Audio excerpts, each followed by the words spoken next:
Je suis en place. Ces hommes sont dangereux.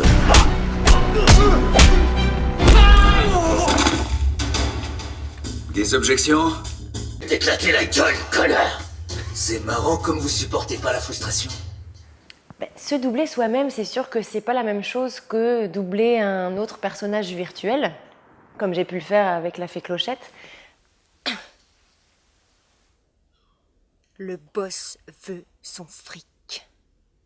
Sania a aussi sa propre voix parce que c'est un personnage plus sombre. Au niveau technique, c'est la même chose, mais au niveau vocal, c'est une autre recherche en fait, puisque la voix de Sania, je l'avais déjà quand j'ai tourné. D'après ce que j'ai pu voir, il prépare un gros coup. À la marchandise? Sania, comme je disais tout à l'heure, est un personnage très torturé. Et grâce à un des flashbacks, à une des scènes du film, qui est un flashback qui la remet dans son enfance, donc on comprend par cette scène-là pourquoi elle est si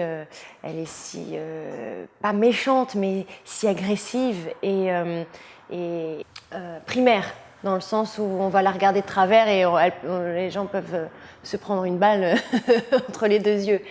J'ai pas de portable. Nous tuerons tous les otages. Et au final, on a un petit peu de compassion, on la comprend et on se dit « Oh, la pauvre, quoi ». Moi, j'ai beaucoup aimé jouer ce rôle, jouer un rôle qui est très différent de moi.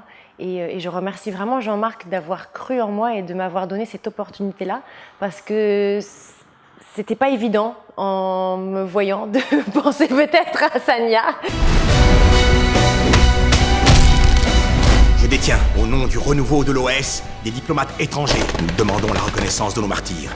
Nous demandons aussi une contrepartie financière des biens spoliés par votre République. Donnez vos portables. La première impression quand j'ai lu le scénario, c'était « Waouh, ça va être génial, ça va déménager ». Je me suis dit « Mais quelle chance de pouvoir être dans ce film ». Je vais tout donner, je vais donner le meilleur de moi-même et voilà, je voulais vraiment me donner à fond pour ce personnage, pour ce rôle et pour Jean-Marc. Voilà.